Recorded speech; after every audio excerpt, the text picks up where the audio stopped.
En el video anterior ya hablamos sobre lo que son las enterobacterias, sobre las generalidades de cada una de ellas. A continuación vamos a hablar sobre lo que es la segunda parte. En esta ocasión vamos a hablar sobre lo que son las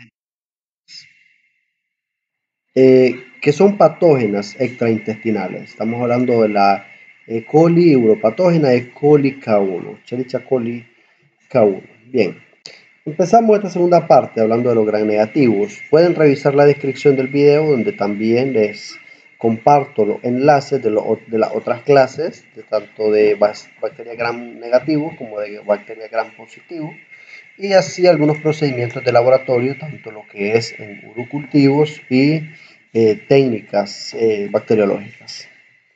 Entonces, veremos enterobacterias que son patógenas extraintestinales y como por ejemplo vamos a centrarlo en estos dos tipos de bacterias.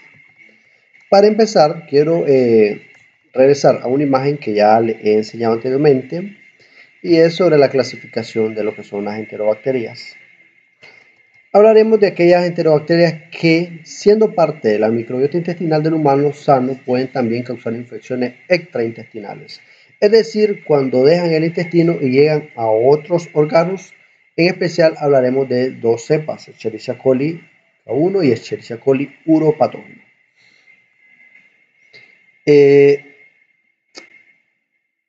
Acá nosotros podemos ver que ya las habíamos mencionado. Entonces, bueno, para empezar, los microorganismos de la microbiota intestinal pueden, en algunas ocasiones, abandonar el intestino. De hecho, la colonización de la región perianal y perianal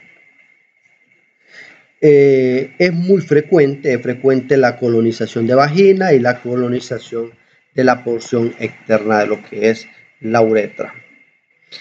Por otro lado, en situaciones de perforación del intestino o a veces al debilitamiento del epitelio intestinal, hace posible que microorganismos de la microbiota intestinal dejen el intestino y en este caso pasarían lo que es al peritoneo. Es importante que recordemos acá que la microbiota intestinal normal está integrada por numerosos géneros de bacterianos, la mayoría son géneros de bacterias gram positivas. Hoy nosotros vamos a estar hablando de algunos géneros de los muchos gram negativos que existen en la microbiota intestinal normal, pero recordemos que la gran mayoría son bacterias gram positivas, es decir, que cuando nosotros estamos hablando de la forma que las enterobacterias de las cuales vamos a estar presentando a continuación, es decir, vamos a hablar de otras que son frecuentes o causan ciertas patologías. Bien. Les comparto esta imagen. Bueno, de hecho, hacemos una aclaración. Entonces, recordemos que entre las bacterias existen géneros que con más frecuencia van a causar infecciones extraintestinales, por ejemplo, la Klebsiella, Proteus, Serratia, Enterobacter y Escherichia coli. ¿Bien? Una de las infecciones frecuentes producidas por las enterobacterias, vemos aquí algunos de los ejemplos de las infecciones que pueden ser causadas. Fijémonos que tenemos desde infecciones gravísimas que pueden causar por la muerte del paciente, como son infecciones del sistema nervioso central, hasta las infecciones de la vejiga, cistitis, que son frecuentes en individuos de la comunidad. Tenemos también infecciones sistémicas respiratorias, infecciones del riñón. Muchas de las infecciones causadas por enterobacterias ocurren en el hospital, es decir, forman parte de las infecciones intrahospitalarias. Es importantísimo recordar acá que muchas de las infecciones intrahospitalarias pueden ser evitadas con un buen lavado de manos. Recordemos que las enterobacterias pueden estar en forma transitoria colonizando la piel de lo que son los humanos sanos. Nos podríamos preguntar en este momento, si todas las cepas de Escherichia coli que abandonan el intestino y llegan a otros órganos van a producir las mismas infecciones, y la respuesta es no. Las bacterias van a producir la infección donde puedan producirla. Esto es cuando llegan los factores de virulencia que la habiliten a hacerlo. Esto lo vamos a ver en los próximos ejemplos. Es frecuente que los individuos sanos tengan colonizada la región perianal y con estas bacterias que son provenientes del colon. En las mujeres la vagina puede estar colonizada y por supuesto la porción más externa de la uretra. Y en el caso de las cepas de Escherichia coli, algunas en el peritoneo por la perforación del intestino, ¿todas van a causar la misma patología? No. Acá tenemos que tener en cuenta que la Escherichia coli K1 tiene un factor de virulencia importantísimo que le permitiría sobrevivir en la sangre, llegar por ejemplo a tejidos más profundos, como por ejemplo llegar o puede llegarnos a invadir lo que es el sistema nervioso central.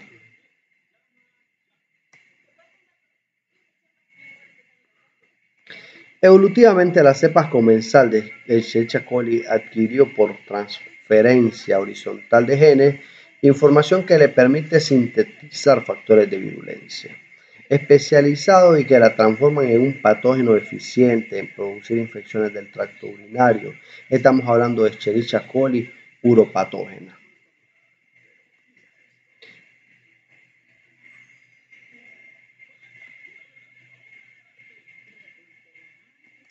Entre los factores de virulencia que le permiten a estas bacterias ser un patógeno de las vías urinarias tan eficiente está el lipopolisacárido, el flagelo, y estos son factores de virulencia comunes a la mayoría de las enterobacterias.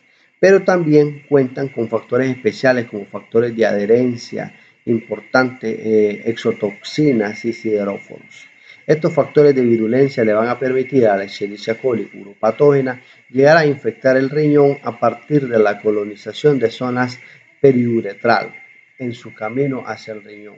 La bacteria se va a encontrar con distintos entornos, va a tener que hacer frente a los distintos mecanismos de defensa del huésped, por lo tanto va a tener que adaptarse a cada uno de ellos. En algunos momentos tal vez necesite movilizarse, expresar flagelos, pero en otros va a estar adherida fuertemente y expresar todos los factores de adherencia, como fimbrias y adhesinas anfímbricas. Esta adaptación de las bacterias las logra por los distintos mecanismos que tienen que regular sus genes. Una de las variaciones de esta fase que nosotros ya hemos visto en otras clases, otros mecanismos también es regular a los genes de acuerdo al entorno, y las bacterias tienen mecanismos de censar el entorno. Por ejemplo, la presencia de hierro, la presencia de o no de lo que es de protones, es decir, la acidez del entorno. Son mecanismos que le van a permitir a la bacteria a larga trayectoria desde la uretra hacia el riñón expresar mecanismos de defensa que los necesite en cada momento. El primer desafío que va a encontrar la Escherichia coli en su camino ascendente hacia la vejiga va a ser el flujo urinario, que justamente va en sentido contrario. Por lo tanto, en esta etapa la infección va a ser importante, los factores de adherencia que expresa la bacteria. También van a favorecer este ascenso algunas conductas del huésped, por ejemplo, la retención de orina. Cuanto menos flujo urinario se produzca, mayor va a ser la posibilidad de Escherichia coli de llegar a la vejiga. Una vez la Escherichia coli alcanzó la vejiga, se reproduce rápidamente en la luz vesical, favorecida por la presencia de orina, que es un excelente caldo de cultivo. Por otro lado, el epitelio superficial de la vejiga está protegido por uromucoide, que está sintetizado y secretado por las células superficiales y que está compuesto principalmente por la proteína de Tan-Horfman. Esta es una de las glicoproteínas ricas en manosa. Recordemos que la manosa es reconocida por la fimbria tipo 1. Por lo tanto, en la primera etapa la infección, la mayor parte de Escherichia coli va a estar unida a la manosa de la proteína de Tan-Horfman. Esta hace que la mayor parte de la bacteria va a ser eliminada porque por esta proteína se despega la cepa de uromucoide, se despega a la superficie y va a ser eliminada por la orina. Sin embargo, en algunos momentos la capa del uromucoide puede dañarse y esto puede darse, por ejemplo, por la gran acidificación de la orina que produce la Escherichia coli. Al multiplicarse, por lo tanto, cuando la capa uromucoide se daña, se expone las uroplaquinas. Y las uroplaquinas son proteínas de superficie que también son ricas en manosa. Y es ahí cuando comienza entonces la adherencia de Escherichia coli, que reconoce la manosa de la uroplaquina, y acá comienza la interacción directamente entre el epitelio superficial de la vejiga y la bacteria. Y esto va a desencadenar una serie de eventos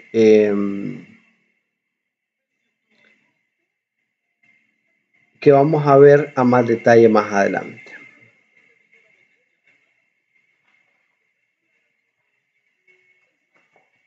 A partir de la adherencia a través de la fimbria tipo 1 y su interacción con la uroplaquina, la Escherichia coli uropatoina invade la célula del epitelio superficial. Esto ocurre porque reordena los microfilamentos de actina de las células eucariotas y engolfa literalmente a la bacteria.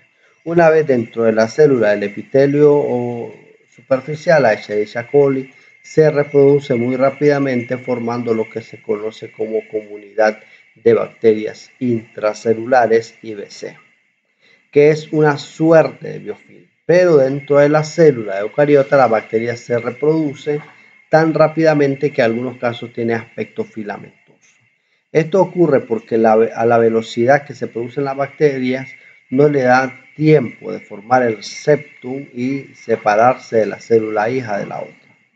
Por mecanismos que todavía se desconocen, por señales que se desconocen, las bacterias forman en forma filamentosa en algunos momentos, decide abandonar la célula del epitelio y de esta forma infectar a la célula adyacente. Alternativamente, una célula infectada puede desencadenar mecanismos que llevan a la apoptosis y muerte celular. De esa forma, algunas células infectadas mueren, se exofilia el epitelio y quedan ahora a la luz vesical de las bacterias que forman el biofilm. La exfoliación del epitelio superficial también se produce como consecuencia de la gran respuesta inflamatoria que genera la bacteria. Recordemos que posee lípido A, flagelina, pero también factores de virulencia específicos de Escherichia coli uropatógena, por ejemplo, la alfa-hemolicina y la exotoxina SAT. La alfa-hemolicina es una toxina que se produce por la superficie celular, pero además a bajas concentraciones es capaz de producir apoptosis de las células, también exofiliación. La proteína SAT, por su parte, favorece la exofiliación y que debilita las uniones fuertes entre las células del epitelio. A medida que transcurre la infección, entonces el fruto de la exfoliación de las células superficiales se pone las células más profundas, las del epitelio de transición. Estas también pueden ser infectadas e invadidas por Escherichia coli. Pero a diferencia de lo que ocurre con las células del epitelio superficial, en las células del epitelio transicional, la Escherichia coli no se multiplica rápidamente. Al contrario, forma lo que se llama células inactivas y puede permanecer en este epitelio por largos periodos, constituyendo así como un reservorio intracelular. Esto explica por qué algunos pacientes se producen infecciones recurrentes. La infección no se trata de la bacteria, puede ascender y puede producir pielonefritis, es decir, una infección en el riñón. Esta patología, los factores de virulencia involucrados son los flagelos, a los que le permite obviamente la movilidad ascendente, y las fibrias tipo B porque le permite adherirse al epitelio renal para reconocer los que son los digalactósidos. Adicionalmente, la alfa-hemolicina participa produciendo daño renal y, por otro lado, favoreciendo el ascenso de la bacteria, ya que esta bacteria produciendo modificaciones en el calcio del epitelio, de las células del epitelio renal, afectando el flujo normal de la orina y favoreciendo lo que es el ascenso de lo que es la bacteria.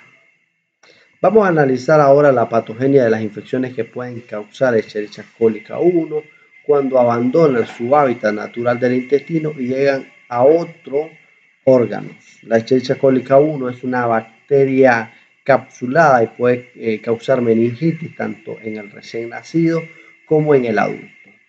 Que la bacteria causa meningitis indica que en algún momento de su patogenia tiene que pasar por el torrente sanguíneo, atravesar la barrera hematoencefálica, llegar a las meninges y causar la inflamación y reproducirse en el líquido cefalorraquídeo. ¿Cómo llega la Escherichia coli K1 al torrente sanguíneo del recién nacido?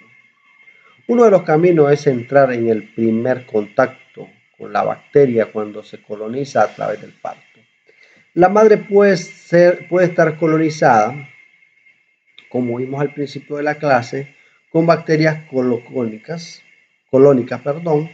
tanto en su vagina como en su zona perianal. En este momento, en un parto bajo, el niño entra en contacto con la Escherichia coli K1. Al colonizar, se coloniza también su tracto gastrointestinal. Y la Escherichia coli K1 en recién nacidos puede atravesar el enterocito y llegar directamente lo que es a la circulación. En el caso de la meningitis del adulto, la Escherichia coli puede llegar a la circulación porque a través de alguna perforación en el intestino puede pasar al peritoneo y del peritoneo directamente lo que es a la circulación. Ya hemos visto cómo la Escherichia coli K1 puede alcanzar el torrente sanguíneo. Ahora bien, la presencia de Escherichia coli K1 en sangre no es sinónimo de la producción de meningitis. Para que se produzca una meningitis, la bacteria tiene que ser alta, la cantidad de bacterias. Esto es más de 1000 bacterias por mililitro de sangre. Por lo tanto, es crucial para la bacteria sobrevivir en el torrente sanguíneo y alcanzar ese alto número en circulación. La Escherichia coli va a poder permanecer en el torrente sanguíneo gracias a su cápsula de ácido policiálico. Esta cápsula va a impedir que los polimorfonucleares fagociten y junto con una proteína de membrana externa como la OMPA, que va a impedir que el sistema de complemento la afecte. Por otro lado, la Escherichia coli K1 puede invadir células como monocitos o macrófagos. Una vez dentro de los monocitos o los macrófagos, va a ser capaz de inhibir la apoptosis de la célula y la liberación de citoquinas. Por lo tanto, dentro de los macrófagos y monocitos, la bacteria se provee de un nicho que le permite replicarse y alcanzar un buen número antes de volver a la circulación. Una vez alcanzada la circulación, el número de bacterias que le permite llegar hasta la barrera hematoencefálica, la Escherichia coli K1 se adhiere a las células del endotelio microvascular. Estas adherencias están mediadas por las fimbrias tipo 1, en este caso va a ser reconocida por el receptor CD48 y también por proteínas de membrana externa llamada OMPA, al igual que ocurría en el epitelio versical de la interacción de estas adhesinas de las células eucariotas. Reorganiza su filamento de actina y engloba, endocita a la bacteria. Así es como la Escherichia coli K1 ingresa a las células de la barrera hematoencefálica y por acción también de la cápsula evita la función con el lisosoma y de esa forma, atravesando la barrera hematoencefálica, llega directamente hacia lo que es el sistema nervioso central.